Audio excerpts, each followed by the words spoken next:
At the table in front of her friends, my daughter whispered to me, "Dad, you are my stress. Tomorrow, you are out." I did not ask for explanations. I did not cry. I just went upstairs.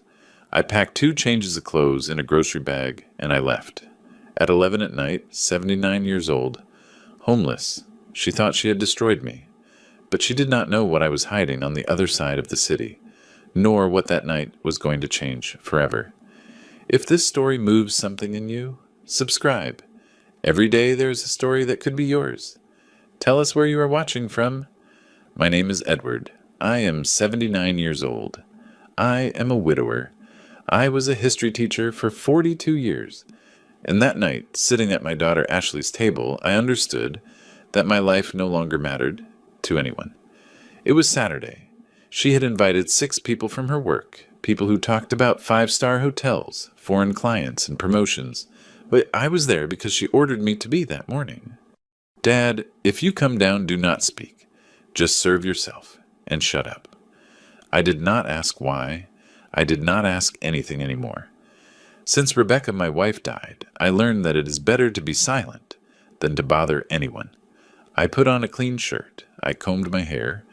I went down, and I sat at the end of the table, where no one had to look at me, where I could make myself invisible, because that was what Ashley wanted, for me to disappear without disappearing. The table smelled of expensive perfume and red wine. Ashley had put out the good plates, the ones she had kept since her wedding. There were candles, soft music, everything prepared to impress. I served myself a little salad. I chewed slowly, trying not to make noise, trying not to bother anyone with the sound of my existence. Next to me was Karen, the neighbor from the 4th floor, that woman who always looked at me with fake pity. "How are you?" She asked me with that sweet voice people use when they do not care about the answer. "I am fine, thank you," I said. She smiled and went back to talking to the others. No one else spoke a word to me. It was as if I were an old painting hanging on the wall. I was there, but no one noticed. No one wanted to see it. I just occupied space. And that was exactly what I was to Ashley. Occupied space. Ashley laughed a lot that night. Too much. I knew her. I knew that when she laughed like that forced, it was because she was on the verge of collapse. That afternoon, her ex-husband Gary had called her asking for money again. I heard it from my room. "I have nothing to give you, Gary. Leave me alone." She hung up and stood in the hallway, breathing hard with her hands clenched. I went out to ask her if she was okay.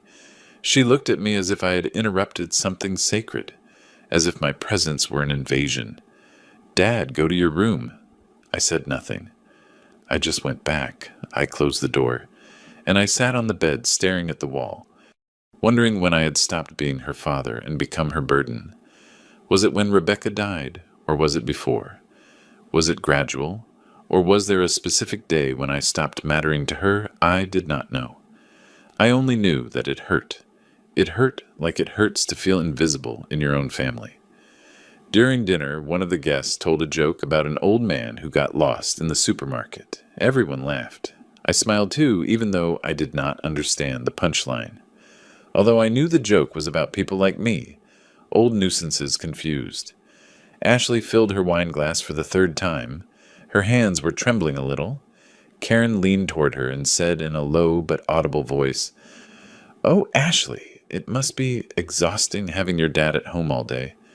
I sent my mother to a home years ago. It was the best for everyone." Ashley did not respond. She only nodded slightly, like someone receiving advice they had already considered, like someone who had already investigated options. I gripped my fork. I felt something hot rise up my chest, a mixture of rage and shame. But I said nothing, because I knew that if I spoke, she was going to silence me in front of everyone, and that humiliation would have been worse than the silence. Then the moment arrived. Dessert time. Someone had brought cake. Ashley served. I did not want any. "I am not hungry," I said. She did not even look at me. She just left the plate in front of me and kept talking to her guests, as if I had not spoken, as if I did not exist. I drank a sip of wine. It was warm, bitter. I looked toward the hallway looking for Lily. My granddaughter had not come down. Again. Every time Ashley received people, Lily locked herself in her room. And I knew why. Because my granddaughter hated those fake meetings. Because she was the only one in that house who still looked me in the eyes. Who still asked me how I was. Who still hugged me when she came home from the market. But that night, not even Lily came down. And that hurt me more than everything else, because it meant that Ashley was also pushing her away from me. Little by little, with orders disguised as suggestions. I looked at my plate, the untouched cake, and I remembered Ashley was 7 years old. We had come to this table. Rebecca had made her birthday cake. Chocolate, her favorite. Ashley blew out the candles, made 3 wishes, and then ran to me. Dad, make a wish with me. And I asked, that you always be happy, my love. She smiled. She hugged me with those small arms that barely went around my neck and said, I just want you to be with me always. Always, Dad. Forever. I closed my eyes. I took a deep breath, and I returned to the present, to this table, where that same girl, now a 43-year-old woman, had just told me that I was extra, that I should leave, that tomorrow, like someone asking to take out the trash. And I wondered, at what moment did that little girl break, or was it me who broke? Ashley got up to pour herself more wine. When she returned, she leaned toward me.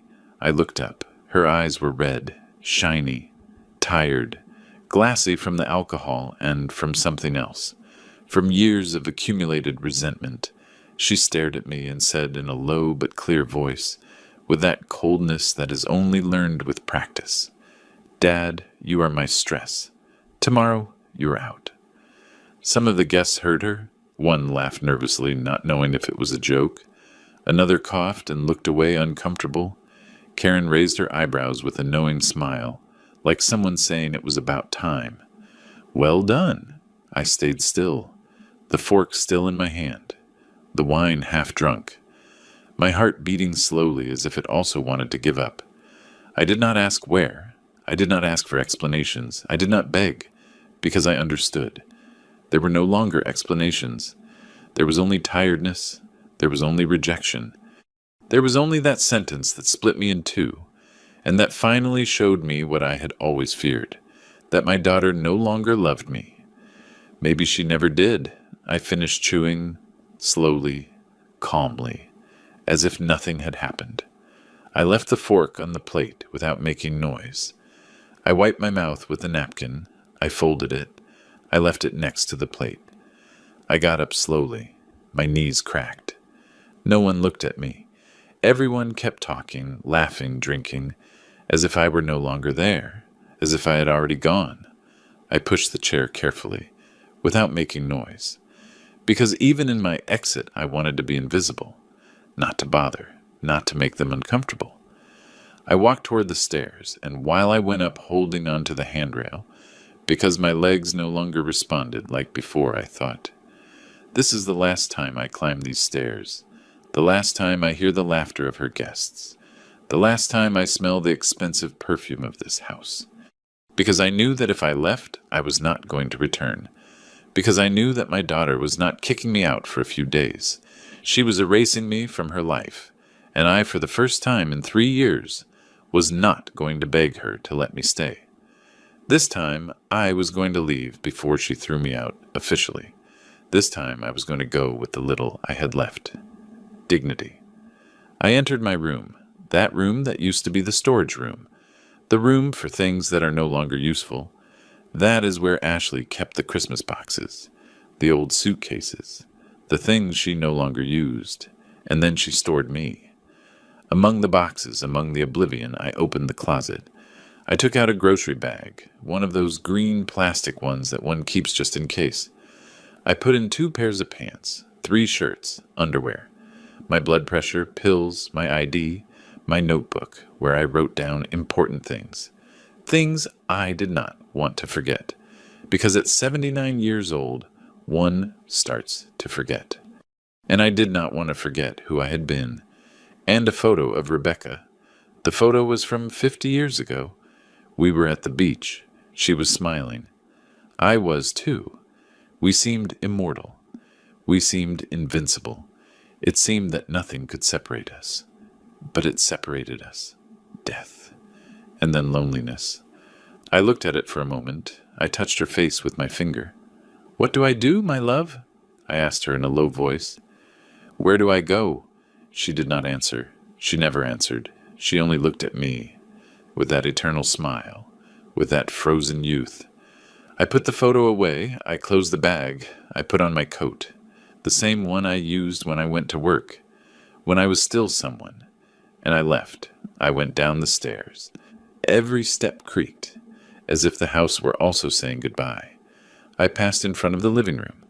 The guests were still there, talking, laughing. Someone was telling a joke. Everyone laughed. Ashley had her back turned serving coffee. She was wearing the black dress that Rebecca had given her, the last gift. And she did not even know it.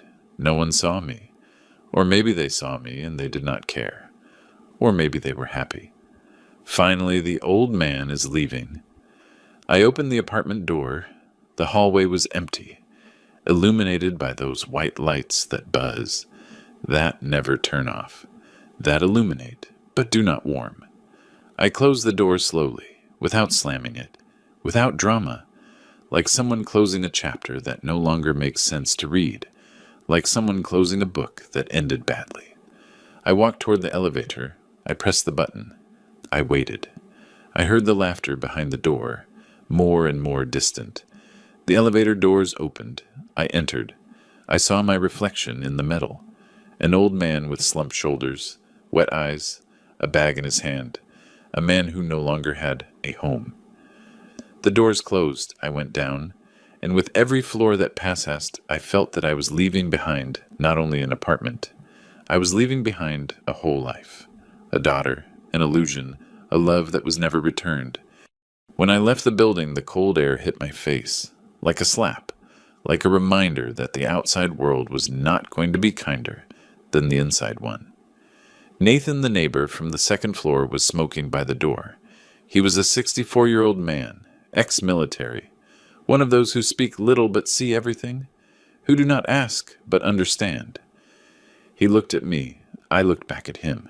He put out the cigarette against the wall, calmly, like someone who has all the time in the world. He nodded with his head, slowly, with respect. He said nothing. It was not necessary, because in that gesture was everything. I know what happened.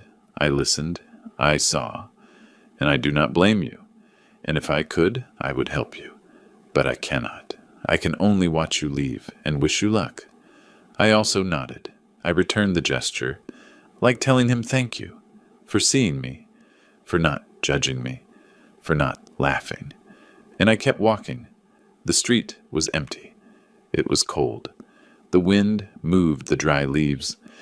They made noise, like whispers, like voices telling me there was no turning back. I clutched the bag against my chest, and I walked, without looking back, because I knew that if I looked, maybe I would regret it. Maybe I would return. Maybe I would beg. And there was no time for regrets anymore. There was no space for humiliation anymore. I walked 2 blocks to the bus stop, 2 blocks that seemed like 2 miles, because every step hurt, not in my legs, in my soul. There was a frozen metal bench. I sat down. The cold went through my coat. The wind whistled between the buildings like a lament, like a sad song that no one wanted to hear. A taxi passed, free, with the light on. I did not call it. I did not have money to waste on taxis. And besides, what for? I was in no hurry. I had no destination. I only had an address, a name, a hope. A young couple passed, hugging, laughing. He whispered something in her ear. She laughed. They kissed. I looked away, not out of envy, out of pain, because I remembered when I hugged Rebecca like that, when we walked down the street holding hands, when we were still happy, when it still mattered, when we still had a future. Now it did not matter anymore. Now the future had ended. Now I was an old man sitting on a bench with a grocery bag, waiting for a bus to take him nowhere, or maybe somewhere. I still did not know. And while I waited, I asked myself, where does a man go when he no longer has a home? Where does he go when his own daughter tells him he is a nuisance? The bus arrived at 11:32, line 47. I know because I looked at the clock on the post 3 times, as if looking at the clock could stop time, as if it could delay the inevitable. That bus crossed the whole city, from downtown to New Hope, the neighborhood where I lived more than 40 years ago, when I was still young, when I still had a future, when Rebecca and I had just gotten married, and everything was possible. I got on slowly. My knees no longer responded like before. Every step was an effort, a negotiation with a body that no longer obeyed me. I grabbed the handrail, tightly, because I was afraid of falling, and even more afraid that no one would pick me up. The driver looked up. He was a man of about 50, with a thick mustache and a worn blue uniform. He stared at me. He frowned, as if trying to place me, and then he opened his eyes. Mr. Edward. I looked at him. It took me a second. Patrick Miller, my student, 30 years ago. He sat in the back. He drew in the margins of his notebooks, maps, battles, ancient cities. But he was intelligent, very intelligent. One of those students one never forgets. It is me, Mr. Edward. I cannot believe it is you. His voice held surprise and something else. Concern, tenderness, like someone seeing an old friend who is doing badly. He looked at the bag in my hand, the green grocery bag, cheap. He looked at my face, my swollen eyes, my wrinkled clothes, my old coat, and he understood. I did not ask how. Sometimes people know. They just know. Because pain can be seen. It can be smelled. It can be felt. Get on, Mr. Edward, and put your money away. You do not pay me. I tried to protest, to take out my wallet, to do the right thing. No, Patrick, He raised his hand, firm. You taught me to read maps. You taught me that history is not just dates, it is people. People who suffer. People who fight. People like you. This is the least I can do. Please, let me do this. I nodded. My chin was trembling. I felt like I was going to cry. But I held it in. Because one does not cry on the bus. One does not cry in front of strangers. Although Patrick was no longer a stranger, he was a reminder of when I still mattered, of when I was still someone. I walked to the back, slowly, holding on to the seats. I sat in the last seat, next to the window. I put the bag on my lap. I hugged it, as if it were the only thing I had left in the world, because it was the only thing I had left. Patrick started driving. The engine roared, and I looked out the window, watching the city pass by, watching my life pass by. The city passed slowly. Tall buildings with dark windows, lives lit up behind closed curtains, people having dinner, watching television, laughing, living, closed businesses with metal gates, graffiti on the walls, trash on the corners, empty streets illuminated by orange streetlights that flickered, about to go out, like me. I recognized some corners. The bakery where Rebecca bought bread on Sundays, closed now, with a for sale sign. The park where I took Ashley when she was a little girl, dark, empty, with rusty playground equipment. Other corners I did not recognize. Everything had changed. New buildings where there used to be houses, parking lots where there used to be squares, or maybe I was the one who no longer belonged, the one who had remained trapped in another time. I looked at my reflection in the glass, a wrinkled old man with tired eyes, a 2-day beard, messy hair. When did I get so old? I do not know. One does not realize it. It is gradual. One day you wake up, you look in the mirror, and you see your father, and then you understand. You have already crossed to the other side. You are already the old man people avoid on the bus, the one who smells of medicine, the one who coughs too much, the one who talks to himself, You are already the one who bothers just by existing, the one who is extra. The bus stopped, brakes screeching, doors opening with a tired sigh. A young woman got on with a sleeping baby in her arms. She must have been about 25, hair tied back, tired face, simple clothes. She sat in the front. The baby did not wake up. He had his mouth open, his little hands closed. The woman rocked him gently with that tenderness that only mothers have. That automatic movement, unconscious, that pure love that asks for nothing in return. I looked at her, and I felt something sharp in my chest. A physical pain. Real. Because I remembered when Ashley was like that. Small, defenseless, perfect. When she needed me for everything. To eat, to sleep, to laugh. When I was her hero. Her whole world. Dad, carry me. Dad, tell me a story. Dad, I am scared. Do not go. And I never left. I stayed by her bed until she fell asleep. I sang her songs. I invented stories for her. When did she stop needing me? When did I go from being her hero to being her burden? Was it when she grew up? Was it when she got married? Was it when Lily was born? Or was it when Rebecca died, and there was no longer anyone to remind her that I also deserved love? The bus started moving. The woman got off 3 stops later. The baby was still asleep, and I kept looking out the window, watching my life pass by, watching everything I lost pass by. Patrick watched me through the rearview mirror. I saw him. Our eyes met every so often. He looked away. I did too. But we both knew. I knew he wanted to ask. He wanted to know what an old man like me was doing alone, with a grocery bag, at 11 at night. He wanted to know if I was okay, if I had somewhere to go, if I needed help, but he did not ask, and I thanked him in silence, with every mile that passed, because there are questions that open wounds, that force you to say out loud what one can barely think, and mine were still fresh. They were still bleeding. They still hurt with every breath. The bus continued its route, slow, tired, like me. We passed through wide avenues, deserted, through neighborhoods I used to know, where I had lived, where I had worked, where I had been happy, through places where I was no longer welcome, where I no longer belonged. And then we arrived, at St. Vincent's Hospital, that white building that took everything from me. Rebecca had died there, 3 years ago. 3 years, 2 months, and 14 days. But who was counting?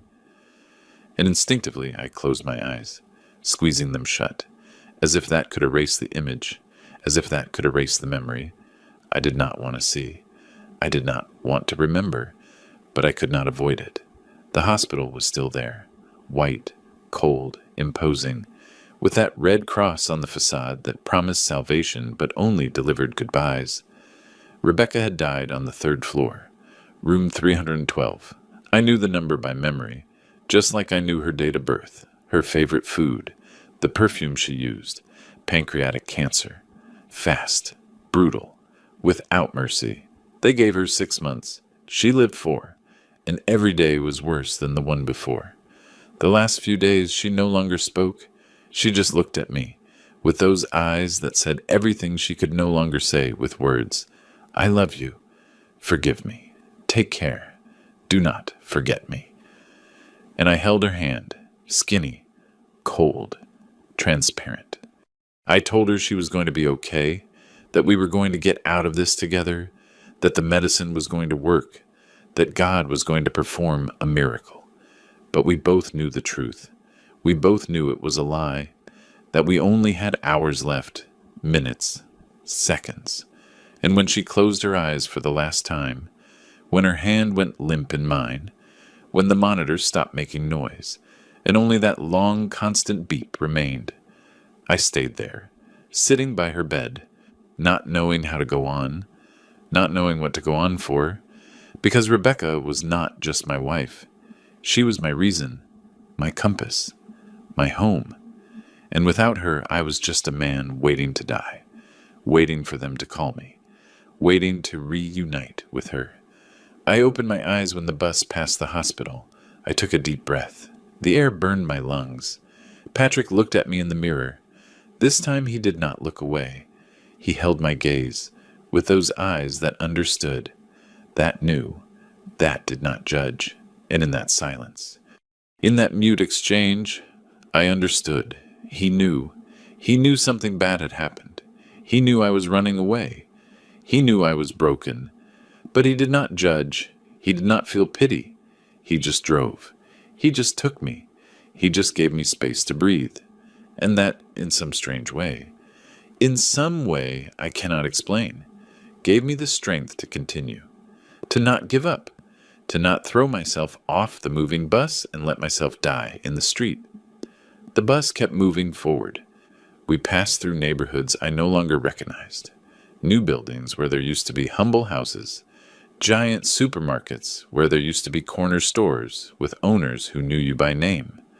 Everything different, everything alien, everything hostile, as if the city were telling me, "You no longer belong here.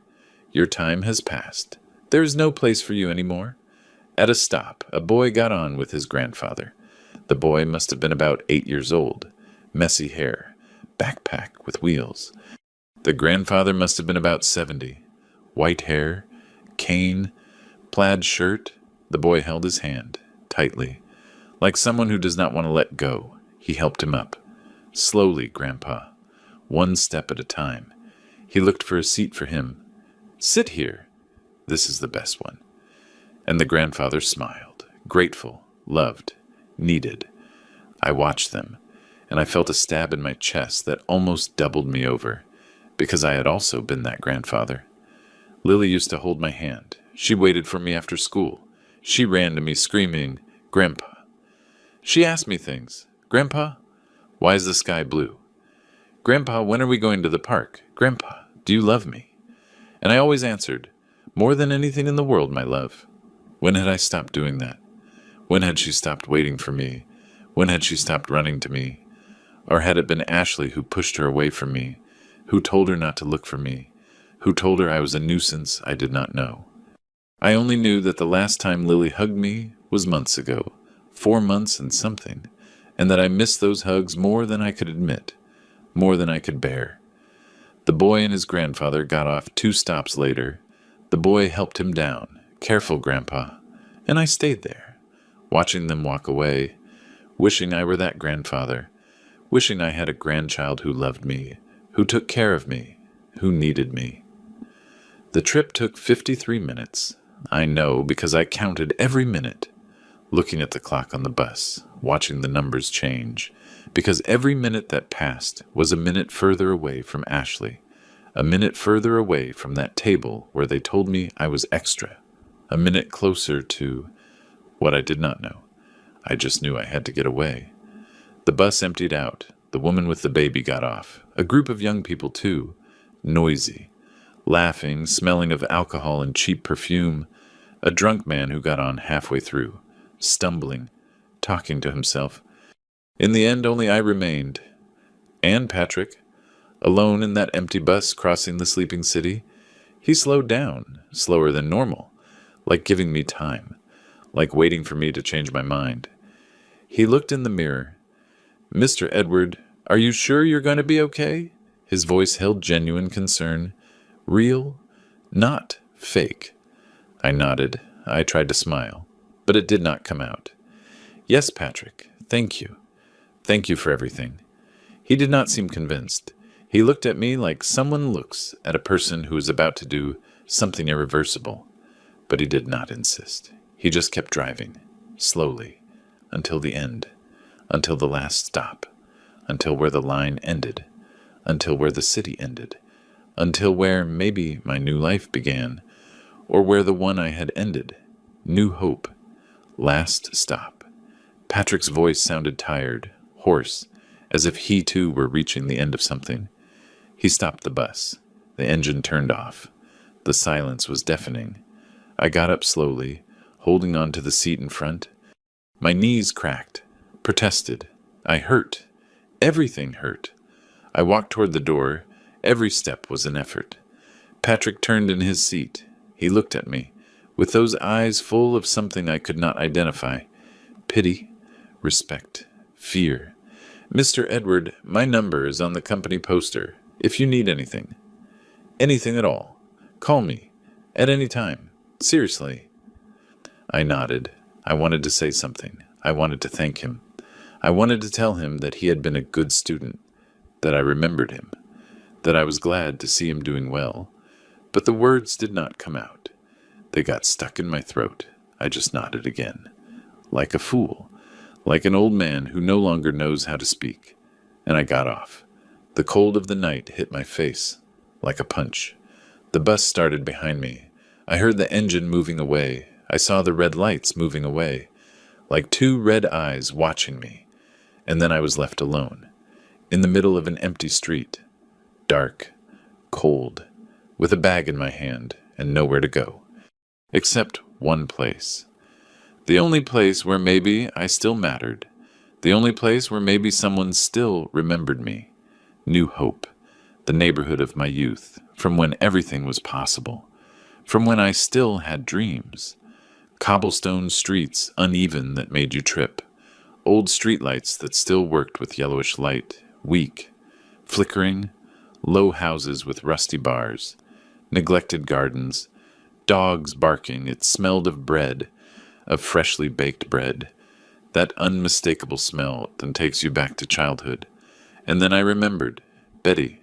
Joe's Bakery. Where Rebecca bought bread every Sunday. And if Betty was still there. Then Oliver, too.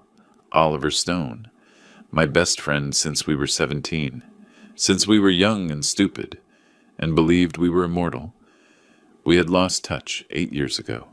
When I moved in with Ashley. When I thought it was the right thing. When I still believed my daughter needed me. When I still believed family was forever. But Oliver lived here. In the house with the blue door. House number 47. I knew it because I used to live 3 blocks away. In a house that no longer exists. That they demolished to make a parking lot. I walked. Slowly. Dragging my feet. Clinging to the bag as if it were a life preserver. The streets were dark. Empty. Only the wind could be heard, and my footsteps, and my breathing. But I knew them by memory. Every corner, every tree, every crack in the pavement. Because here I had been happy. Here I had been young. Here, maybe, I could be someone again. I arrived at the house. Faded blue door, bluer in my memory than in reality. Peeling paint falling off in pieces. Windows with white curtains, yellowed by time. Light on inside. Someone was awake. Someone lived there. I took a deep breath. The air burned my lungs. I raised my hand. It was trembling, and I knocked. Once, soft, almost inaudible. I waited. Nothing. I knocked again, harder. 2 dry knocks that resonated in the night. Silence. And then I heard slow steps, dragging. Someone walking with difficulty. Someone old. Like me. The door opened. Slowly. Creaking. And there he was. Oliver. 81 years old. 2 more than me. But he looked 100. White hair. Whiter than I remembered. Thick glasses. Old blue striped pajamas. Worn out. With holes. He looked at me. Squinting his eyes. It took him 3 seconds. Maybe 4. Like trying to place me, like searching his memory. And then he recognized me. His eyes opened wide, his mouth too. But he said nothing. He asked nothing. He did not say, "What are you doing here?" He did not say what happened. He did not say, "Are you okay?" He just opened the door wider, with that universal gesture of welcome, of acceptance, of brotherhood. Enter. It was not a question. It was an order. An order full of understanding, of love, of that which only old friends understand without the need for words. I entered. I crossed the threshold. And it was like crossing from one world to another, from darkness to light, from cold to warmth, from loneliness to company. Oliver closed the door behind me, carefully, like closing the door to the past, like protecting the present. And for the first time in 3 years, since Rebecca died, I felt I had come home, to a place where I did not have to apologize for existing, to a place where I still mattered, to a place where, maybe, I could live again. Oliver closed the door behind me. He said nothing. He just walked toward the kitchen. I remained standing in the hallway, holding the bag, not knowing what to do. The house smelled old, of medicine, of stop time. Everything was the same as 40 years ago. The dark wood table, the pendulum clock that no longer worked, the picture of the Virgin on the wall. But there was something new, something that was not there before. On the table, next to a glass of water, there was a bottle of pills, morphine. I recognized it because Rebecca took them at the end. Oliver returned with 2 steaming cups, chamomile tea. "Sit down." His voice sounded tired, more tired than I remembered. I sat down. Oliver sat in front of me, with difficulty. I saw how he held onto the edge of the table, how he made a face of pain. "Are you okay?" I asked. He nodded, but he did not convince me. "Oliver, those pills—" He looked down. He sighed. "Pancreatic cancer. Stage 4. I have 3 months left, maybe 4 if I am lucky." I felt like I had been punched in the chest. My voice came out broken. Oliver took a sip of tea. "I was diagnosed 6 months ago. I did not want to tell anyone." "What for?" There was nothing to be done anymore. I remained silent, looking at him. And then I understood. My only friend was also dying, and I did not even know. I stayed looking at him. Oliver, my friend. The one who taught me to play chess when we were 17. The one who accompanied me the day I got married. The one who cried with me when Rebecca died. And now he was telling me he was dying. And I had not been there. I had not known. I had not been able to say goodbye. "Oliver, forgive me." He shook his head. "There is nothing to forgive. I should have been there. You are here now, and that is the only thing that matters."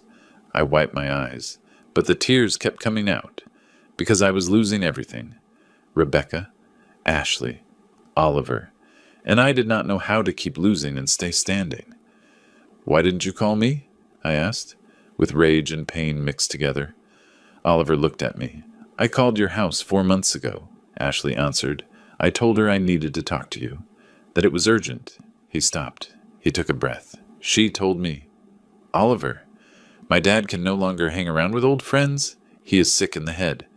If you call again, I am going to report you for harassment." I felt something break inside me. Oliver nodded. "I asked her to tell you that I had called." She laughed and hung up. I put my hands to my face. I could not breathe. Ashley had not only humiliated me, she had also cut my last tie with the world, with my past, with my life. I tried to call 2 more times. She always answered. The 3rd time she threatened to block the number. Oliver left the cup on the table. His hands were trembling. "Edward, your daughter not only kicked you out of her house, she erased you from your life." And then something inside me exploded. I stood up suddenly. The chair fell backward. "She had no right," I shouted. My voice sounded hoarse, desperate. "I took care of her. I gave her everything." Oliver said nothing. He just looked at me, with that look that those who understand pain have because they have also lived it. I walked in circles, hands on my head, breathing hard. Why did she do this to me? Oliver got up slowly. He came toward me. He put a hand on my shoulder. "Because tired people become cruel." "Edward, and your daughter's tired, but that justifies nothing." I shook my head. "I never hurt her. I never asked her for anything." Oliver squeezed my shoulder. "I know, but sometimes people do not need reasons to reject you. They just need space, and you occupied that space." I felt the tears fall, hot, angry. Rebecca was right, I murmured. Oliver frowned. My wife? Before dying. She told me, "Ashley is afraid of getting old, and because of that, one day she is going to be afraid of you." I did not believe her. I thought it was the grief talking. But she was right. Oliver let me go. He sat back down. "Edward, there is something else you have to know." I looked at him. "What else can there be?" He took a deep breath. My children do not speak to me either. It has been 3 years since I heard from them. When I told them I had cancer, they said, "Dad, you are already old. It is natural. Do not call us any more with those dramas." I felt a lump in my throat.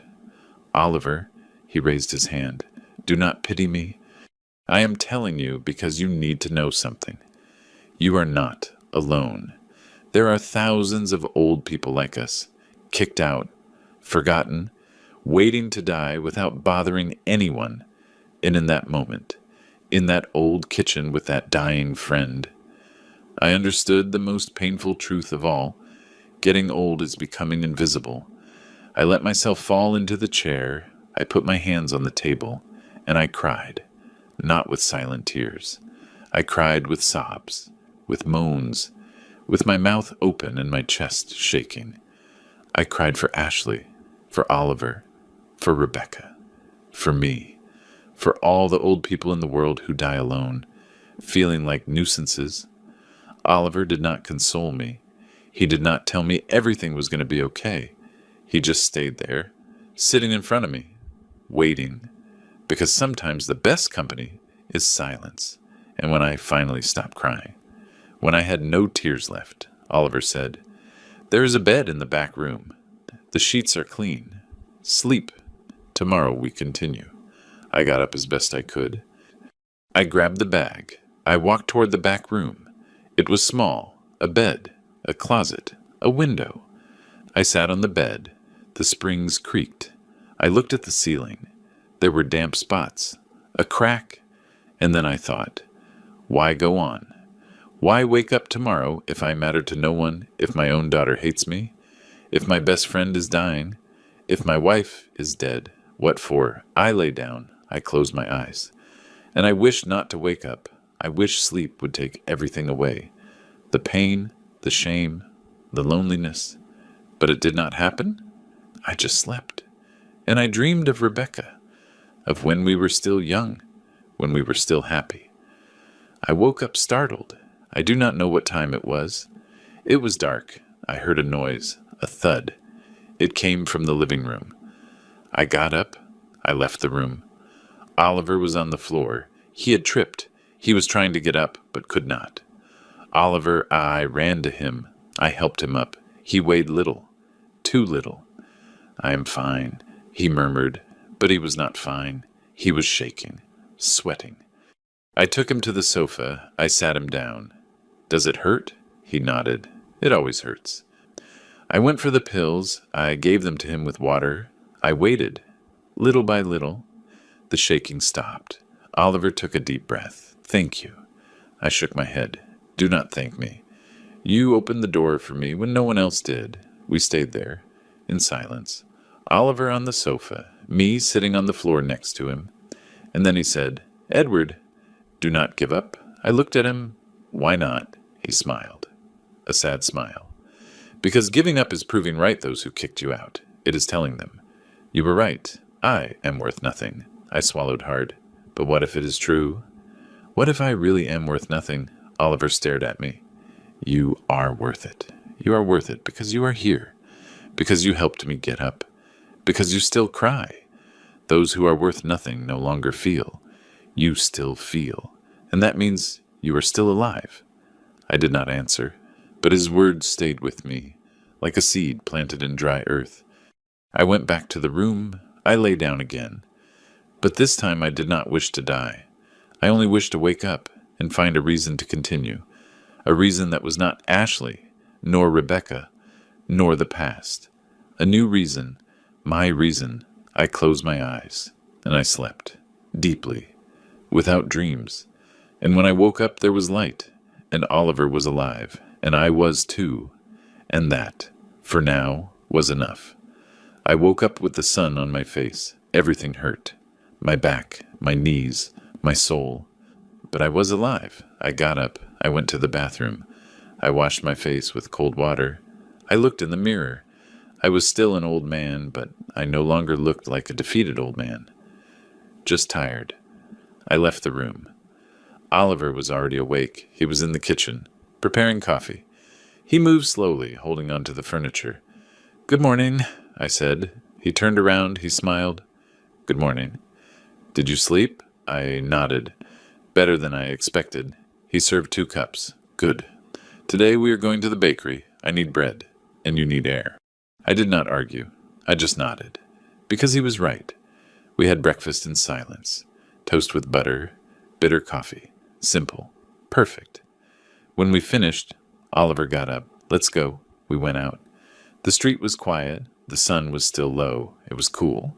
We walked 3 blocks. Oliver with his cane. Me by his side, attentive in case he tripped. We arrived at the bakery, Joe's Bakery. The sign was worn. We entered, and there was Betty, a woman of about 60, with a white apron and a warm smile. She saw us enter, and she froze. Mr. Edward. Her voice held surprise, disbelief, and something else. Something I could not identify in that moment. But later I understood. It was pity. It is me, Betty, I said. She came closer, but she did not hug me as I expected. She just looked me up and down. What are you doing around here? Her tone was strange. Careful, like someone stepping on broken glass. He is staying with me for a few days. Oliver intervened. Betty nodded slowly. She kept looking at me, and then she said, Mr. Edward, does your daughter know you're here? I tensed. No. Why? Betty exchanged a look with Oliver. She came here like 2 years ago. She asked about you. I told her I had not seen you. I frowned. Ashley came here. Betty nodded. She said you had escaped, that you were senile, that if I saw you I should call her immediately. I felt something cold run down my back. What? Betty looked down. I did not believe her. You never seemed senile to me. But she insisted. She left me her number. She told me you were dangerous, that you could get lost, that you had to be returned. Oliver squeezed my arm, but I could not move. I could not breathe. That was 2 years ago, I murmured. Betty nodded. Yes. You still lived with her, didn't you? I nodded, and then I understood. Ashley had wanted me out for years. She was already planning how to get rid of me. She was just waiting for the moment, and that moment arrived last Saturday. When she finally told me to leave. When she finally executed the plan she had been building for years. Mr. Edward. Are you okay? Betty asked. I was not okay, but I nodded. Yes. Thank you for telling me. She sighed. I did not know whether to tell you, but I thought you had to know. She bought bread. Oliver paid. We left. We walked in silence. I was processing. Ashley had not kicked me out on impulse. It was not the stress of the moment. It was planned, calculated. She had wanted me gone for years, and she finally achieved it. And I, like a fool, thought she still loved me, that I was still her dad. But no, I was just a problem she had been postponing, until she could not take it anymore. We arrived at the house. We entered. I sat on the sofa. I put my head in my hands. Oliver sat next to me. Edward, do not say anything, I murmured. Just do not say anything. We stayed like that, in silence, until Oliver's phone rang. He looked at it. He frowned. It is a number I do not know, he answered. Hello. I heard a female voice on the other end, young, desperate. Oliver looked at me. It is for you. He passed me the phone. Hello, Grandpa.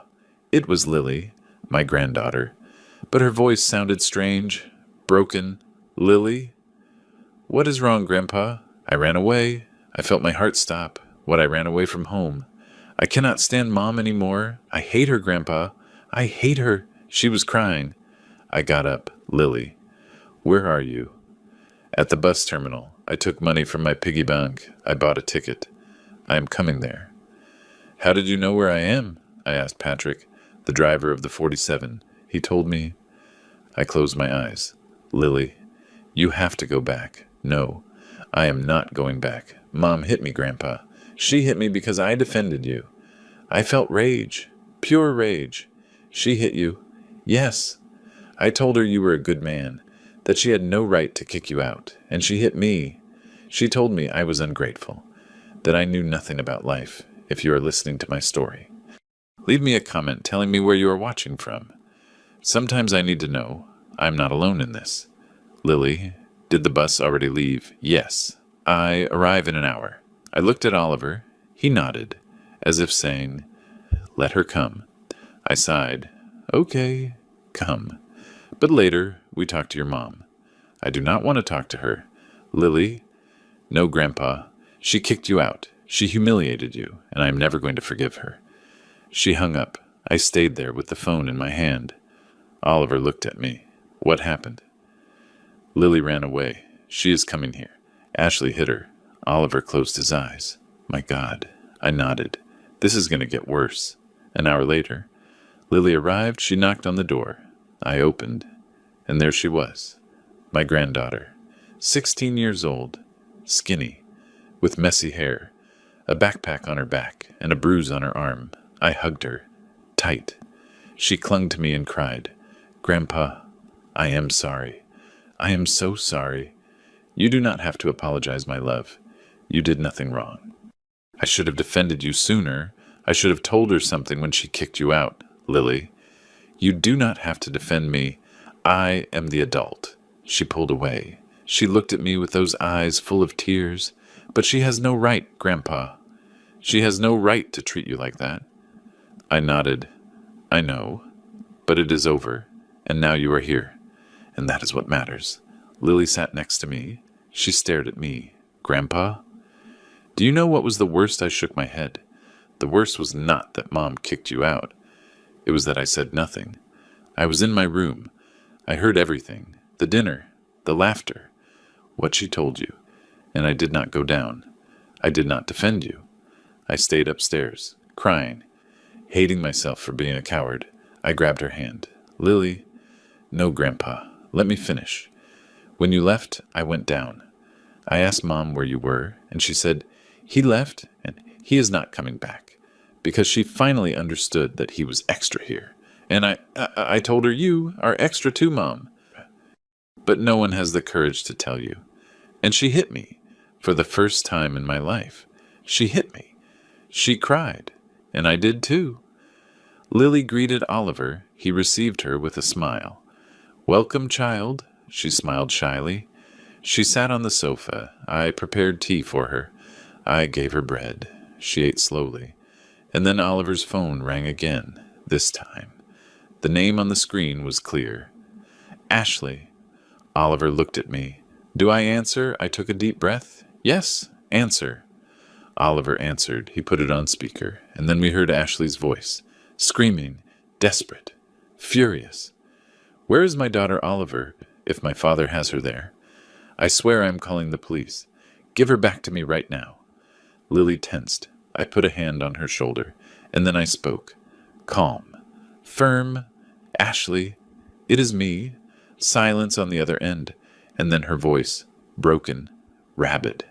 Dad. Give me back my daughter. It is okay. She is with me, and she is going to stay here until you calm down. You have no right. You had no right to hit her either.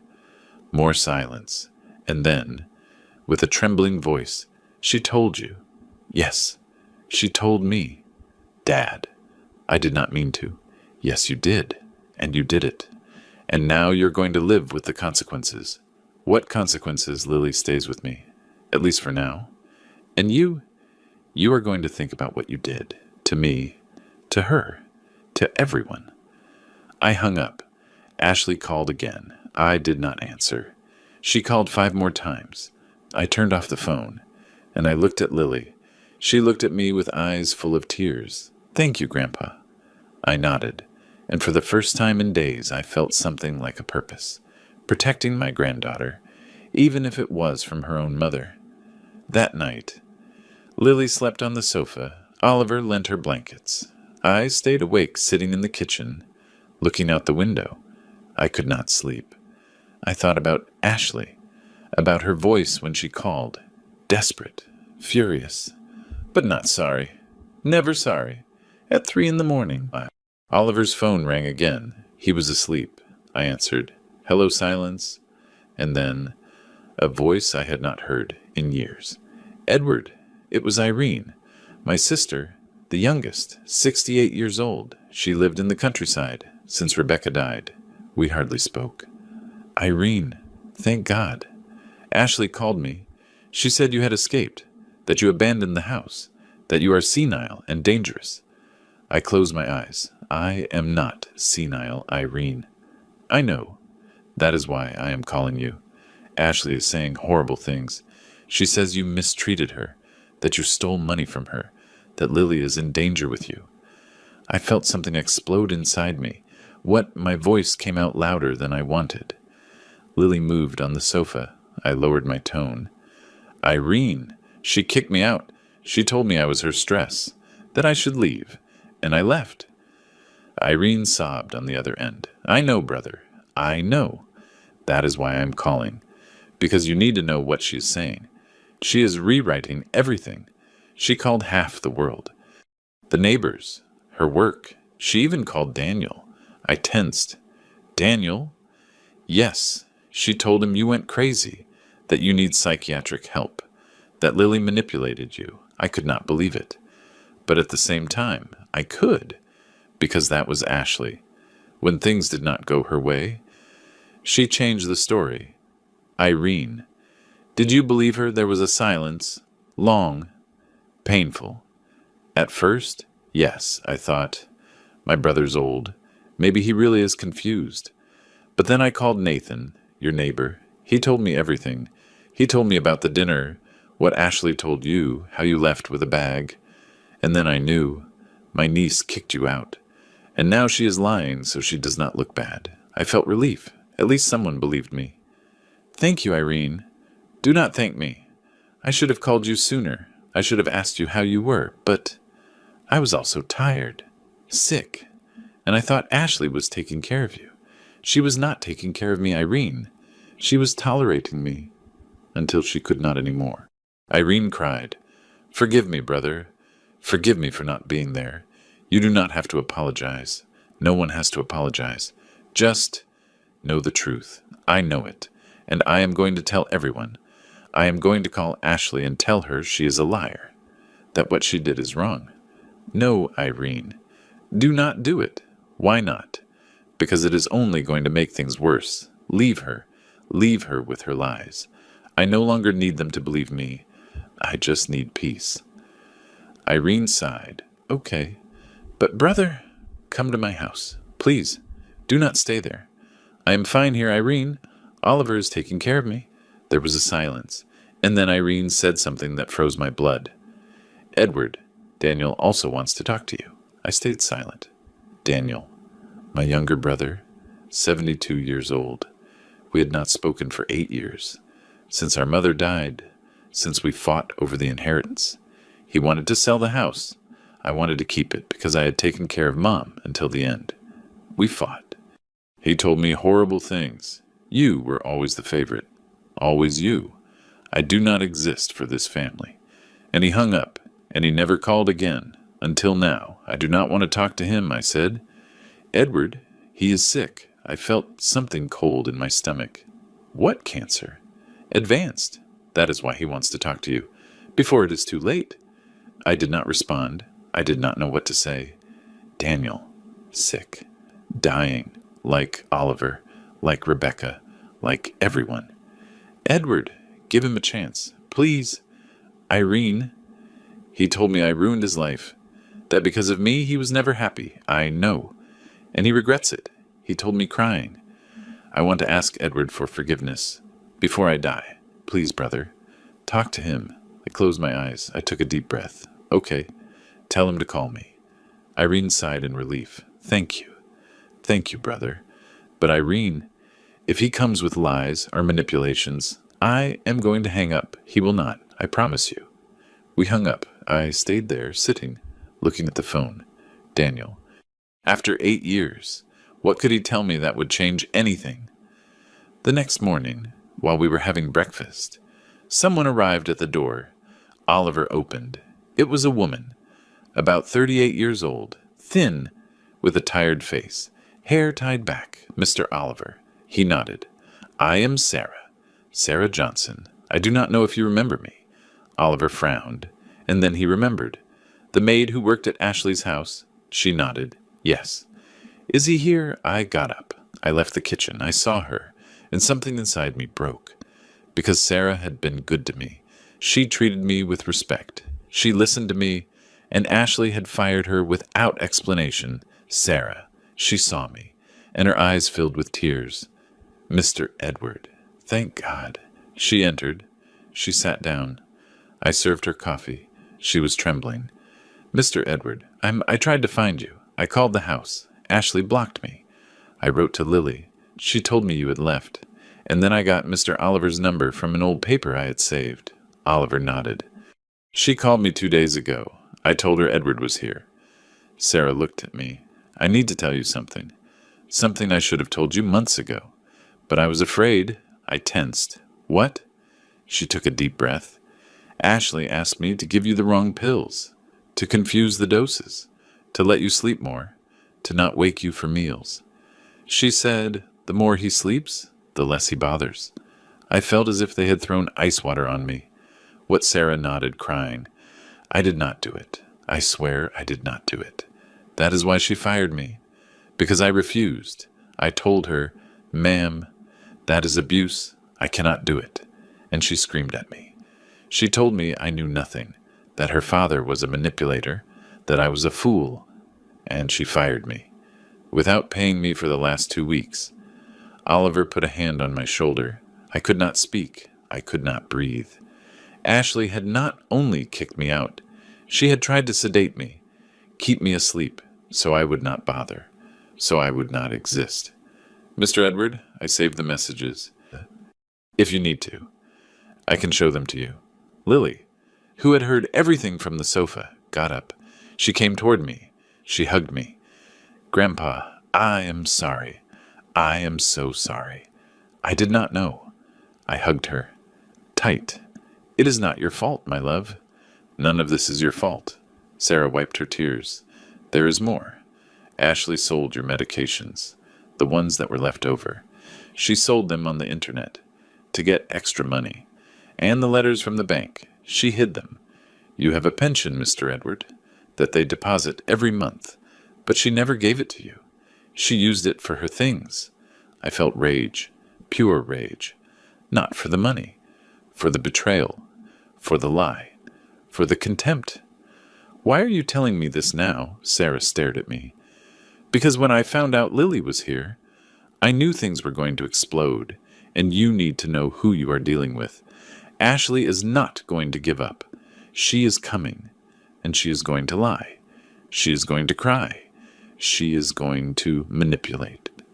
But she is not going to change, because she does not believe she did anything wrong. She believes you are the problem. And she is always going to believe that, and in that moment, with Sarah in front of me, with Lily hugging my side, with Oliver next to me, I understood. There was no turning back. My daughter had betrayed me in ways I could not even imagine, and I could no longer forgive her, because forgiving someone like that would be betraying myself. Sarah stayed for 2 hours. She showed us the messages, the conversations with Ashley, the orders, the threats. If you tell my father anything, I will sue you. You do not know what it is like to live with an old man in the house. Do what I say, or find another job. I read every message, and each one was a dagger. Lily read them too, and she cried. Mom, how could she? I had no answer, because I did not understand. I did not understand how my daughter, the girl I had carried in my arms, who I had taken to school, who I had comforted when she cried, had become this. Someone capable of hurting me without remorse. When Sarah left, I stayed sitting on the sofa. Lily was next to me, sniffing in her chair. Neither of us spoke until Lily said, Grandpa, there is something else you have to know. I looked at her. What? She got up. She went to her backpack. She took out an old notebook, with worn covers, with yellowed pages. I found this in Mom's room. It was hidden at the bottom of her closet. I think it belongs to Grandma. She handed it to me. I took it. My hands were trembling. It was Rebecca's diary. I recognized it by the handwriting, by the smell. Lavender. Her. Did you read it? I asked. Lily shook her head. No, I felt I shouldn't. It is yours. I opened the diary. The first pages were from years ago, decades, simple notes. Today Edward gave me flowers. Ashley took her first steps. We went to the movies. We laughed. Happy things, normal things. But toward the end, the entries changed. They became dark, sad. Ashley is changing. She no longer smiles like before. I asked her if she was okay. She yelled at me. She said not to meddle in her life. Edward does not realize it, but I do. Our daughter is leaving us behind. I turned the pages, and I arrived at the last entry, dated 3 days before Rebecca died, and what I read split me in two. I kept reading. Another entry. 2 years before her death. Today was Edward's birthday. Ashley did not come. She called. She said she had work. But I heard laughter in the background. She was at a bar, with friends, and she preferred that to being with her father. Edward pretended he did not care. But I saw it. I saw how the light went out of his eyes when he hung up the phone, and I did not know what to say. Because what do you tell a man whose own daughter forgot him? I turned another page. Ashley came, today, but not to see us, to ask us for money. Again. Edward gave her everything he had, and she did not even say thank you. She just grabbed the envelope and left. And I stayed thinking, when did she become like this? Was it our fault? Or are there people who are simply born without knowing how to love? Today, Ashley came to the hospital, not to see me, to ask me how much time I had left. I told her, little, weeks, maybe days, and she sighed, not out of sadness, out of relief, like someone lifting a weight. And then she said, and Dad, is he going to be okay alone? I told her, your dad is not going to be alone. He is going to have you. She laughed, a bitter laugh. Mom, I cannot take care of Dad. I have my life, my work, my daughter. I cannot, I told her. He is your father, Ashley. He needs you. And she stared at me. Mom, I did not choose him. You chose me. But I did not choose this. And she left, without saying goodbye, without hugging me. And I stayed there in that hospital bed knowing my daughter is going to reject her father, and there is nothing I can do to avoid it. I closed the diary. My hands were trembling. Lily looked at me. What does it say, Grandpa? I could not speak. I just passed her the diary. She read, and she put her hands to her mouth. No, it cannot be. Oliver read it too, and he shook his head. Rebecca knew. I nodded. Yes, she knew, and she could do nothing. Lily cried, Grandpa, I am sorry. I am so sorry. I hugged her. Do not apologize, my love. You are not your mother. You are different. She clung to me. I am never going to abandon you. Never. And I knew it was true, because Lily had Rebecca's heart, not Ashley's. I kept reading. There was more. A loose note, written with shaky handwriting, as if Rebecca could barely hold the pen. Edward, if you are reading this, it is because I am no longer here, and it is because something went wrong, something I feared. Ashley rejected you, I know. I saw it coming. For years I saw it, the way she looked at you, the way she sighed when you spoke, the way she avoided hugging you. I tried to talk to her. I tried to make her understand, but she did not want to listen. And now, my love, I tell you this. Do not go back. If she kicked you out, do not go back. Do not beg her. Do not humiliate yourself, because Ashley does not know how to love, and you deserve to be loved. Tears fell on the paper, staining the ink. Your place is not with her. Your place is where they receive you with open arms, where you do not have to apologize for existing, where you are not a burden. Look for Oliver. He was always your true brother, more than Daniel, more than anyone. Look for him, and stay with him, and live, Edward. Live without guilt, without shame, without apologizing for getting old, because getting old is not a crime. It is a privilege, and you deserve to live it in peace. I love you. I always loved you, and wherever I am, I'm going to be watching over you. Rebecca. I closed the diary. I pressed it against my chest, and I cried, like I had not cried since she died. Because Rebecca had known me, she had understood me, and she had given me permission to be happy without Ashley. Lily hugged me, Oliver put a hand on my shoulder, and we stayed like that. The three of us. In that old house, with that old diary, and those old truths that finally came to light. After a while, I calmed down, I wiped my face, and I said, Rebecca was right. I am not going back. Lily nodded. You do not have to go back, Grandpa. You can stay here. With me. With Mr. Oliver. Oliver smiled. This house is yours, Edward, for as long as you need. I nodded, and for the first time in days, I felt something like hope. It was not happiness, not yet, but it was something. It was the certainty that it was worth going on, that Rebecca was watching over me, even from death. That afternoon, someone knocked on the door. Oliver went to open it, and then I heard a voice, deep, hoarse, familiar. Is Edward here? Oliver turned toward me. He looked at me, as if asking. Do you want to see this person? I got up. I went to the door, and there he was.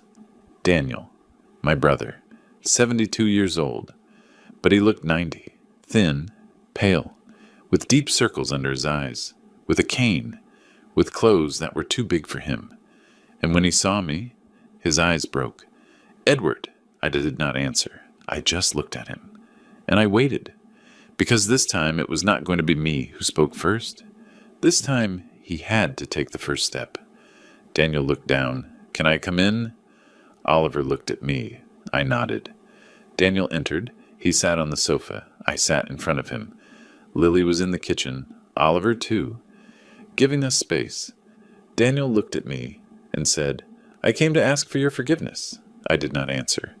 I just waited. He continued.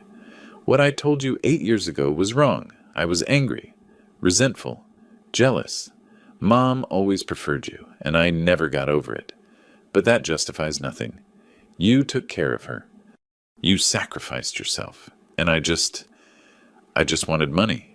He broke down, and now I am dying, and I realize that I wasted 8 years. 8 years in which I could have been with you, in which I could have been your brother. I felt something in my chest. It was not forgiveness, not yet, but it was something. It was understanding, because Daniel was also alone. He was also scared. He was also dying without anyone to take care of him. Why are you coming now? I asked. Daniel looked at me. Because Irene told me what Ashley did to you, and I saw myself reflected in her, the same rage, the same resentment, the same inability to love, and I do not want to die being like her. I do not want to die hating you. I closed my eyes. I took a deep breath, and I said, I do not hate you, Daniel. I never hated you. It just hurt that you left me. He nodded. I know. And I am sorry. I really am sorry. And in that moment, in that house, with that sick brother in front of me, I understood. Forgiveness does not erase the pain, but it does allow you to move forward. And I was already tired of carrying grudges. Daniel and I stayed there, sitting, looking at each other. 8 years had passed since the last time. 8 years of silence, of resentment, of words that were never said. He looked so sick, so fragile, so broken. How much time do you have left? I asked. He looked down. 3 months, maybe less. I nodded. I am sorry. He shook his head. Do not be sorry. I deserve it. For everything I did to you. For everything I told you. Oliver appeared with coffee. He served it to us in silence. Lily was still in the kitchen, listening. Daniel took a sip, and then he said, Edward, I need you to listen to me, without judging me. Just listen to me. When Mom died, I was furious. Not with you. With life. Because I also took care of her. I was also there. But she only talked about you. Edward does this. Edward is so good. I was invisible. And when she died and left the house in your name, I felt like they were erasing me again. His voice broke. But it was not your fault. It was mine, for not knowing how to handle my own demons. And I hurt you. I told you horrible things, things I did not feel. I looked at him, and I saw sincerity, or at least what seemed like sincerity. And now what do you want now? He took a deep breath. I want you to come live with me. I have a big house, 3 bedrooms, a nurse. You can bring Lily. We can be a family again. I felt something stir inside me. Family. After 8 years, after everything, but at the same time. Daniel was my brother, my blood, and he was dying. Why now? I asked again. He wiped his eyes. Because Ashley called me. She told me you had left, that you were senile, that Lily was in danger, and I believed her, at first. But then I called Irene, and she told me the truth. She told me what Ashley did to you, and I saw myself reflected in her, the same cruelty, the same selfishness, and I do not want to die being like her. I do not want to die knowing I was just as cruel to you. I swallowed hard, because his words sounded real. They sounded honest. Edward, give me a chance, just one. Let me make it up to you. Let me take care of you. Lily came out of the kitchen. She looked at me with those eyes that said, Grandpa, do not trust so fast. But Daniel seemed genuine. He seemed repentant. I do not know, Daniel. I need to think about it. He nodded. It is okay. Take your time. But think about it, please. He got up. He walked toward the door, and then, just before leaving, he turned around. Oh, there is one more thing. Something in his tone changed. It became colder, more calculated. What thing? I asked. He hesitated, and then he let it out. I need you to forgive me officially. Before a notary, because there is a pending inheritance from Mom, a property in the countryside, and if you forgive me legally, we can divide it. I froze. Oliver, too. Lily clenched her fists. What? My voice came out low. Dangerous. Daniel raised his hands. It is not what you think. It is just a legal formality. We both need to agree to sell. And the lawyer says that if there is a documented reconciliation, the process is faster. I stared at him. Daniel. Did you come for me or for the money? He tensed. I came for you. The money is just a pending issue. No, my voice was firm. You came for the money. All this, the cancer, the apologies, the big house. Everything was so I would sign. Daniel paled. No, Edward. Get out. Edward, please. Get out, Daniel. Get out now. He looked at me, looking for some sign that he could convince me, but he did not find it. Because I had already learned, I had already seen that play before. With Ashley, with Gary, with everyone who used me and then discarded me. Edward, I'm sorry. You are not sorry. You just feel that you lost your opportunity. Daniel pressed his lips together, and without saying anything else, he left. The door closed, and I stayed there, standing, feeling a strange mixture. It was not sadness, it was not rage, it was relief. Because this time I had not fallen. This time I had seen the trap before stepping on it. Lily came to me. Grandpa, you did good. I nodded. I know, my love, I know. I sat down. My hands were trembling, not from fear, from rage, but also from something else, from pride, because for the first time in my life I had said no to someone who wanted to use me. Rebecca always told me, Edward, you are too good, and people know it, and they use it, and I would answer her, it is my family, my love. What do you want me to do? And she looked at me sadly. Value yourself. Know that you do not have to give all of yourself for them to love you. I closed my eyes. I learned, Rebecca. It took me 79 years, but I learned. Oliver approached. That man is not going to change. I know. But you did change. I looked at him. What do you mean? He smiled. A week ago, you would have said yes, to not disappoint, to not look bad, to not be alone. But now you said no. Because you know you deserve more. I felt something warm in my chest, because he was right. I had changed. I was no longer the man who let himself be humiliated in silence.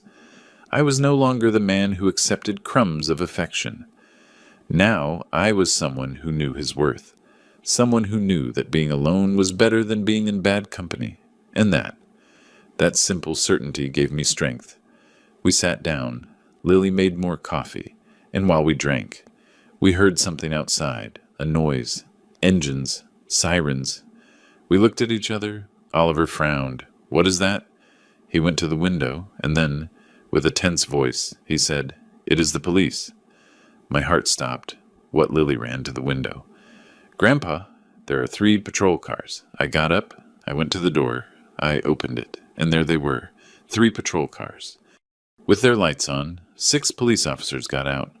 One of them, a man of about 40 with an impeccable uniform, walked toward me. Edward Sanchez. I nodded with a dry throat. "It is me." He took out a notebook. "We have a complaint of kidnapping of a minor. Lily Sanchez." "Is she here?" I felt as if the ground opened under my feet. "Kidnapping." The officer nodded. "Your daughter, Ashley Sanchez, filed a formal complaint. She alleges that you removed the minor from the home without her consent, that you have her held against her will." Lily came out, with eyes full of tears. "That is a lie. I ran away. My grandpa did not kidnap me." The officer looked at her. "Miss, are you Lily Sanchez?" She nodded. "Yes." "Are you here of your own free will?" "Yes. My mom hit me. She humiliated me, and I decided to leave." The officer wrote it down. He looked at his partner. "We need to speak with you, Mr. Edward, and with the minor. You will have to come to the precinct to make a statement." Oliver came out. "Officer, this man did not kidnap anyone. The girl arrived on her own. I am a witness." The officer looked at him. "And you are Oliver Stone, owner of this house." The officer nodded. "You will also have to make a statement." Lily grabbed my arm. "Grandpa, do not let them take me back to her." I hugged her. "I am not going to allow it, my love." But in that moment, I saw a car arrive, behind the patrol cars. It was Ashley. She got out of the car, disheveled, with red eyes, with wrinkled clothes. She walked toward us, and when she saw me, she screamed, "There he is. That is the man who stole my daughter." The officer raised his hand. "Ma'am!" "Calm down." But Ashley did not calm down. She kept screaming, "He is senile. He is dangerous." "Give me back my daughter." Lily hid behind me. Trembling, the officer looked at me. "Mr. Edward, you're going to have to accompany us." I nodded. "Okay. But Lily comes with me. I am not leaving her with her." Ashley stepped forward. "Lily is my daughter, not yours." The officer stepped in between. "Ma'am, everyone is going to the precinct. It will be resolved there." Ashley looked at me with hate, pure hate, and in that moment I understood. My daughter had not only kicked me out, she had not only lied to me, now she was accusing me of a crime, to regain control, to win, so that I would come crawling back. But this time it was not going to work, because this time I had witnesses. I had Lily. I had Oliver. And I had the truth. And the truth, for the first time in my life, was on my side. They put us in the patrol cars, me in one, Lily in another, Ashley in a third. Oliver asked to go with me. The officer accepted. During the ride, no one spoke. I looked out the window. I saw the city pass by, and I thought, how did we get to this? How can a family destroy itself so completely? We arrived at the precinct. It was an old building, with peeling walls and a smell of dampness. They took us inside. They took me to a room. Lily to another. Ashley to another. A detective arrived, a man of about 50, with a tired face and a loose tie. "Mr. Edward, tell me what happened." I took a deep breath, and I told everything. From the dinner, from the sentence, from my exit, from Lily's arrival. The detective wrote it down, without judging, without interrupting. When I finished, he said, "Do you have witnesses?" "Yes, Oliver, Sarah, the former maid, Patrick, the bus driver, Betty, the baker. He nodded. We are going to call them. Meanwhile, stay here. He left. I stayed alone in that cold room, with a metal table and 2 chairs. The walls were gray. There was a small window with bars, and I felt, for the first time, like a criminal, like someone who had done something bad. But I had not done anything. I had only protected my granddaughter. I had only told the truth, and for that they treated me like a delinquent. 2 hours passed, or maybe more. I do not know. I lost track of time, until the detective returned, with a folder. He sat in front of me. Mr. Edward, I spoke with the miner, with your friend Oliver, and I called Sarah Johnson. He opened the folder. Everyone says the same thing, that you did not kidnap anyone, that the miner ran away of her own free will, that there is evidence of emotional abuse by the mother. I felt relief. So, can I go? He raised a hand. Not so fast. I also spoke with your daughter. She says you are senile, that you have memory problems, that you represent a danger to the miner. I clenched my fists. That is a lie. The detective stared at me. I know, because I also reviewed your medical history. With your permission, I called your previous doctor, Dr. Ramirez. He says you are perfectly lucid, that there are no signs of dementia or cognitive deterioration. In fact, he told me your daughter canceled several appointments without justification. I breathed relieved again. So, Mr. Edward, there is no kidnapping case. But there is a minor who does not want to return to her mother, and that is a problem. I swallowed hard. What is going to happen to Lily? The detective closed the folder. A judge decides that. We are going to summon both of you to a hearing. Meanwhile, Lily can stay with you, but under supervision of social services. Social services. He nodded. A social worker is going to visit the house where Lily is. She is going to evaluate the conditions, and she is going to make a report. The judge will read it and decide. I nodded. Okay, I will do whatever is necessary. The detective got up. You can go, but do not leave the city, and keep Lily safe. I got up. I left the room. And there was Lily, sitting on a bench, with Oliver by her side. When she saw me, she ran to me. She hugged me. Grandpa, what did they say that you can stay with me? For now, she cried with relief. Thank you, Grandpa. Thank you. I hugged her tight, and I looked toward the hallway. Ashley was there, looking at me, with eyes full of tears, but not of sadness, of rage, of defeat. We left the precinct. It was night. The air was cold. Oliver called a taxi. We returned to New Hope in silence. When we arrived, Oliver made tea. Lily sat on the sofa. I sat next to her. And then, for the first time in hours, I breathed. Grandpa, do you think the judge will let me stay with you? Lily asked. I looked at her. I do not know, my love, but I am going to fight. I am going to do everything in my power so you can stay. She nodded. I am going to fight too. Oliver sat with us. You are both going to be fine. I will make sure of that. And in that moment, in that humble house, with those loyal people, I felt something I had not felt in years. Family. The next day, I woke up early. I had things to do. Things I could not postpone. I went to the bank with the help of Betty, who accompanied me. I managed to transfer my pension to a new account, in my name. Ashley would no longer have access. The bank employee looked at me with compassion. Mr. Edward, your daughter tried to block this transfer. I looked at him. When yesterday, she called saying you were not in your right mind, but we need a court order to block an account, and she does not have it. I nodded. Thank you. I left the bank feeling stronger, more in control of my life. For the first time in years, I controlled my money. I controlled my decisions.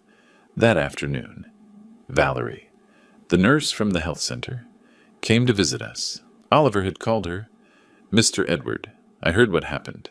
I nodded. Yes, it was complicated. She sat down. You need a lawyer, someone to represent you at the hearing. I know one.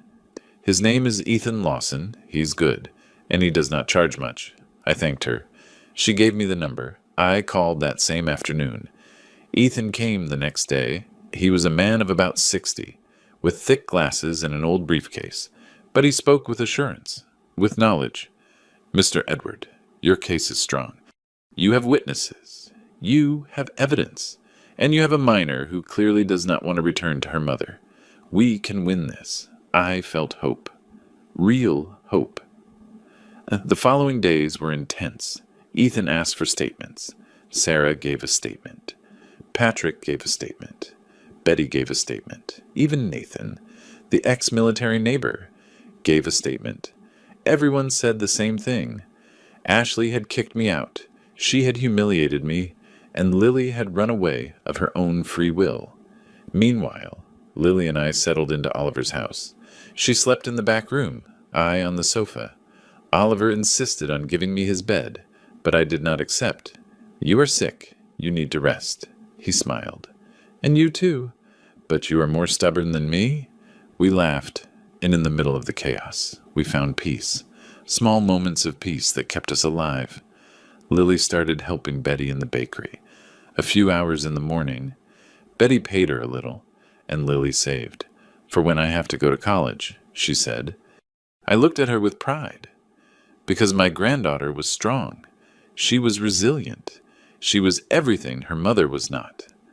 I, for my part, started giving volunteer classes at the community center, history for seniors, Arthur. The blind neighbor Oliver introduced me to was my first student. Mr. Edward, I want to learn. Even if I cannot see, I can listen. And he listened, with attention, with hunger for knowledge, and I felt something I hadn't felt in years. Purpose. I was still useful. I still mattered. I could still give something to the world. Martha, the grumpy neighbor, came by one day with casseroles. For you and the girl. Do not waste them. Lily thanked her. Thank you, Mrs. Martha. The woman nodded, and before leaving, she looked at me. You were reborn, Mr. Edward. It shows. And she left. Frank came another day. Mr. Edward, on Saturday we play dominoes. Are you coming? I nodded. I am coming. And I went, and I played, and I lost. But it did not matter. Because I was alive. Because I was surrounded by people who loved me. Because for the first time in years, I was not a nuisance. I was Mr. Edward, the teacher, the friend, the grandfather, and that simple affirmation of my existence, gave me back the desire to live, the desire to fight, the desire to win. 3 weeks passed, 3 weeks of preparation, of nerves, of fear. The hearing was scheduled for a Tuesday at 10 in the morning. Ethan, my lawyer, came the night before. Mr. Edward, tomorrow is going to be hard. Ashley has a lawyer too, and they are going to attack you. They are going to say you are old, that you cannot take care of a teenager, that Lily needs her mother. I looked at him, and what are we going to say? He smiled. The truth, that Lily is better with you, that she has stability, that she has love, and that her mother mistreated her. I nodded, but the fear was still there, because the truth does not always win. Sometimes. The system protects those who do not deserve it. That night I did not sleep. I stayed awake, looking at the ceiling, thinking about everything that could go wrong. What if the judge did not believe me? What if she decided Lily had to go back to Ashley? What if they took my granddaughter away from me? Lily did not sleep either. I heard her get up several times. Go to the bathroom, come back. At 6 in the morning, I got up. I went to the kitchen. She was already there, sitting at the table, with her hands holding an empty cup. Couldn't you sleep? I asked. She shook her head. I am scared, Grandpa. I sat next to her. I grabbed her hand. Me too. But we are going to be okay. Whatever happens, we are going to be okay. We arrived at the courthouse at 9. Ethan was waiting for us at the entrance. Ready, I nodded. Lily too. We entered. It was a cold building, with long hallways and a smell of old paper. We sat in a waiting room, and then I saw her. Ashley. She was sitting on the other side, with her lawyer, a young man, with an expensive suit and an arrogant face. Ashley looked at me, and I returned the look. She looked different, thinner, with deep circles under her eyes, with dull hair, but her eyes still had that hardness, that coldness, that inability to accept she was wrong. Lily squeezed my hand. Do not look at her, Grandpa. I'm not afraid of looking at her, my love. They called us. We entered the room. The judge was a woman, of about 55 years, with glasses and a serious expression. Good morning, I am Judge Vance. We are here to resolve the temporary custody of the minor, Lily Sanchez. Mrs. Ashley, you have the floor. Ashley's lawyer got up. Your Honor, my client is a responsible mother, hard-working, who has taken care of her daughter for 16 years. Mr. Edward, with all due respect, is a 79-year-old man. He does not have the resources or the energy to take care of a teenager. Besides, he removed the minor from the home without the mother's consent. That constitutes kidnapping. Ethan got up. Objection, Your Honor.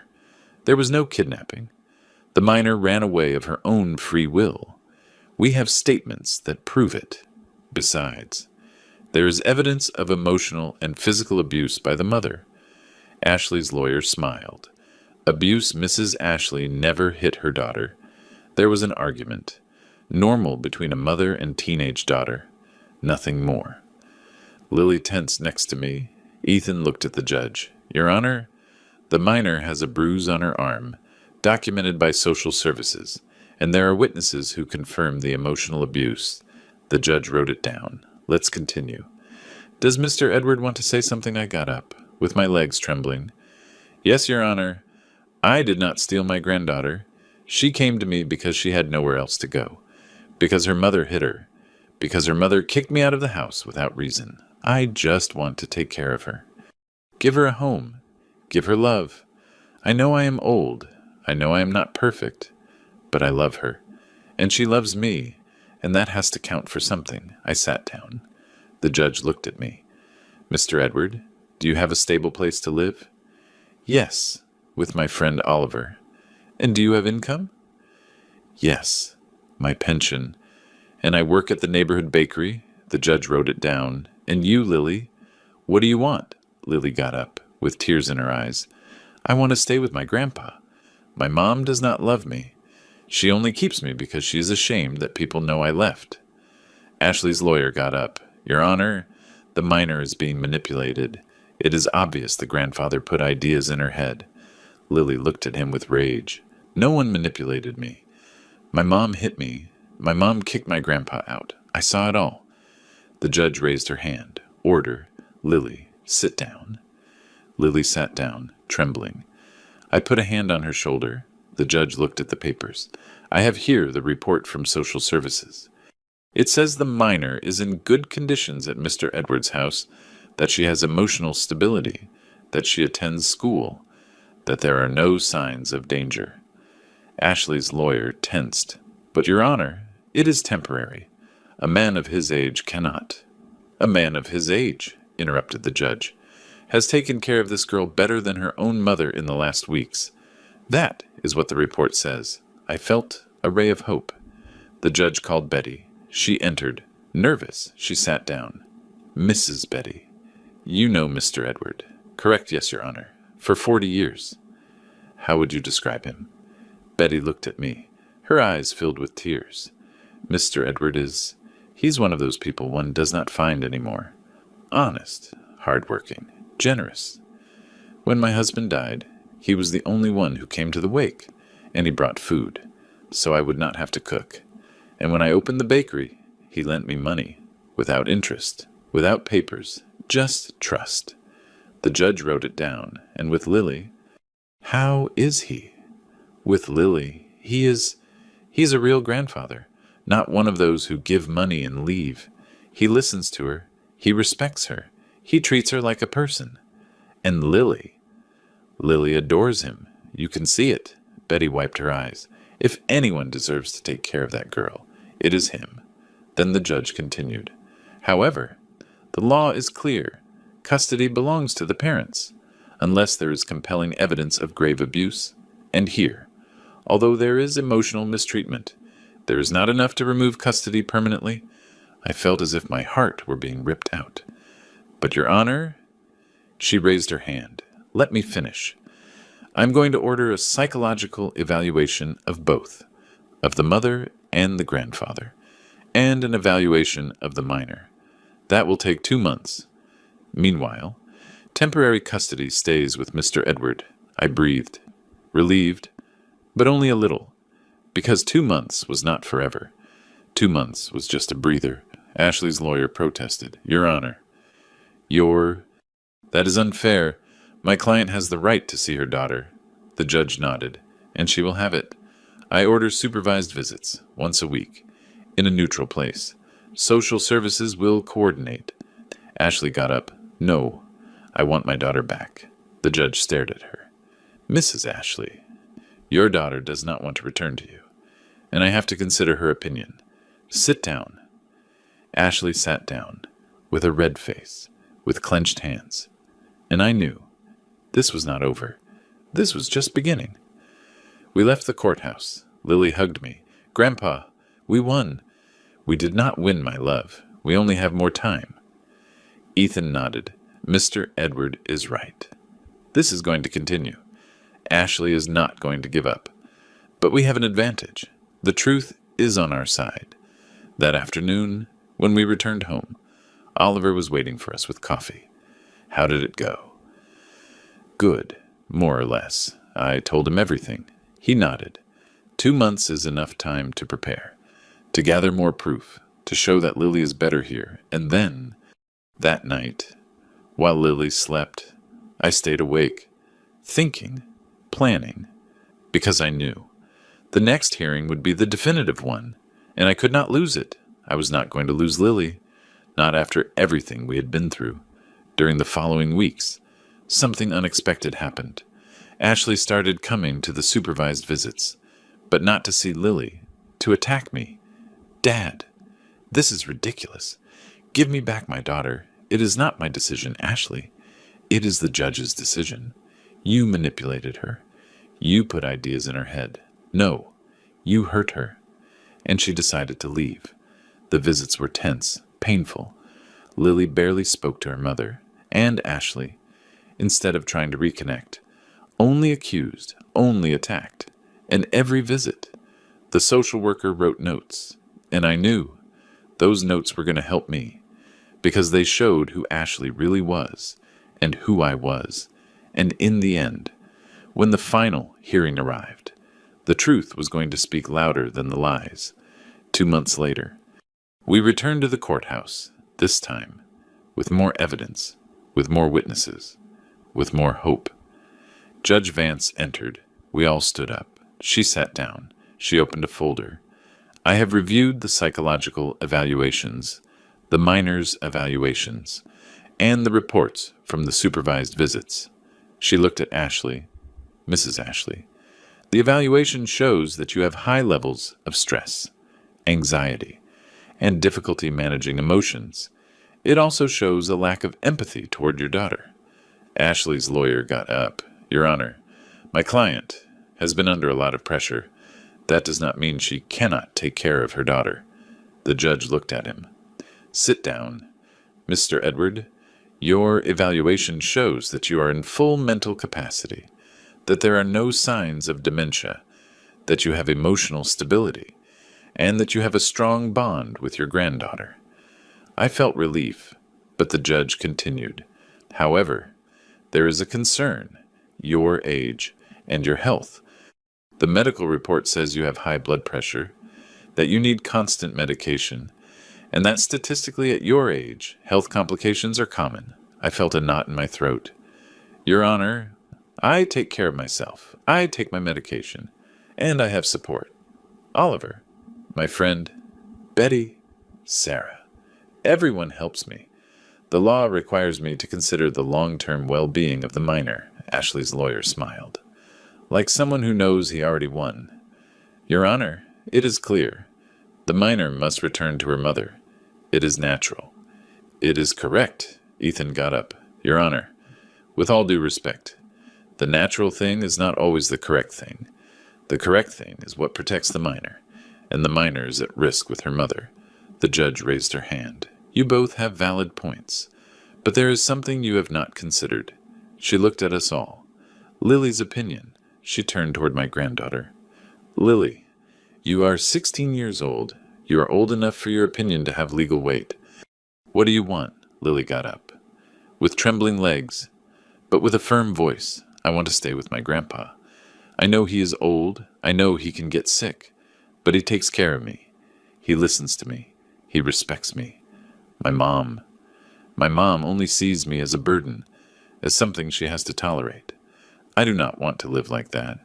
I prefer to be with someone who truly loves me, even if it is for a short time, than with someone who has me only out of obligation. Her words resonated in the room. The judge wrote it down. Ashley got up. Lily, that is not true. I love you. Lily looked at her with tears. No, Mom, you do not love me, and I no longer need you. Ashley paled. She sat down, as if she had been hit. The judge closed the folder. I have made a decision, but before that I want to say something. She looked at us all. This case has made me reflect on what it means to be family, on what it means to care, and on what it means to love. She paused. Mrs. Ashley has the legal right to her daughter. That is indisputable, but the legal right does not always coincide with emotional well-being. I felt my heart beating fast. I have decided to grant legal custody to Mr. Edward Sanchez, with supervision by social services every 3 months. Mrs. Ashley will have the right to visits, but only if the minor agrees. I felt as if the world stopped. Had I heard correctly, Lily grabbed my arm. Grandpa, did we win? The judge continued. However, given Mr. Edward's age, I order that a subsidiary guardian be appointed, someone who can take charge of Lily in case Mr. Edward can no longer do so. Is there anyone? Ethan got up, Your Honor. Sarah Johnson, former domestic employee of Mr. Edward, has expressed her willingness to be a subsidiary guardian. The judge nodded. Perfect. Let her be contacted for the legal procedures. She banged the gavel. Session closed. And in that moment, everything exploded. Lily cried. I cried. Ethan smiled. And Ashley got up and left. Without saying anything, without looking back, we left the courthouse. The sun was shining. The air was fresh. And I felt something I had not felt in years. Victory. Not a victory over Ashley, a victory over fear, over loneliness, over the feeling that I was no longer worth anything. Lily hugged me. Thank you, Grandpa. Thank you for fighting for me. I hugged her tight. I am always going to fight for you, my love. Always. Ethan congratulated us. Mr. Edward, you made history. Not many grandparents win cases like this. I smiled. I did not win.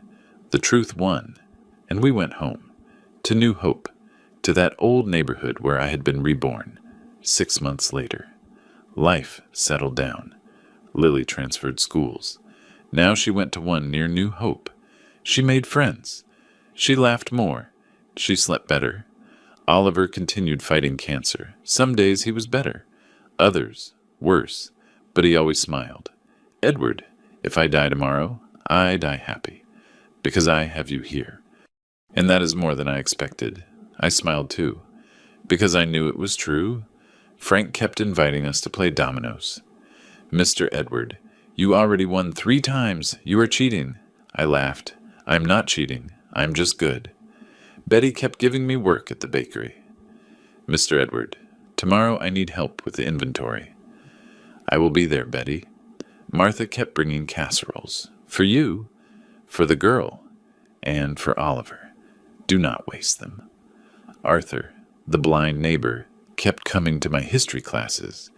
Mr. Edward, tell me about the Civil War, and I told him, with passion, with life, because teaching made me feel useful.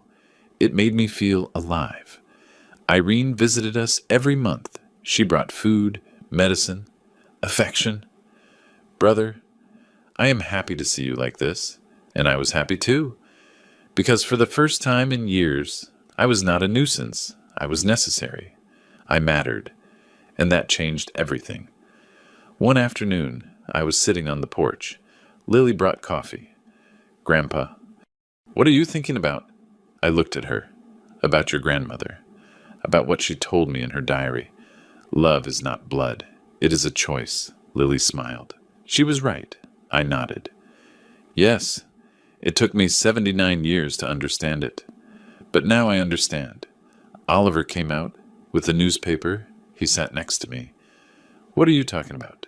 "About love, about family, about choices." He smiled. "Good conversations." Betty passed by on the street. "Mr. Edward, tomorrow at 7, I raised my hand. "I will be there." And in that moment, looking at Lily, at Oliver, at Betty, at that neighborhood that had received me with open arms, I understood something. I had won. Not against Ashley, against abandonment, against loneliness, against the idea that getting old was disappearing. And if you, who are listening to my story, have ever felt disposable, if they ever told you that you were a nuisance, if those who said they loved you ever rejected you, I want you to know something. You're not alone. I also went through that, and I survived. Not because I was strong, but because I found people who chose me, people who saw me, people who loved me without asking me to apologize for existing. And you can also find those people, that chosen family, that place where you matter. Do not give up. Do not be silent. Do not let yourself be erased, because you are worth it. Even if no one tells you, even if no one shows you, you are worth it. Have those who said they loved you ever rejected you? Tell me down below. You are not alone. If this story touched your heart, leave me a like and subscribe. Every day I share stories that could be yours. Thank you for getting here. Truly, see you in the next story.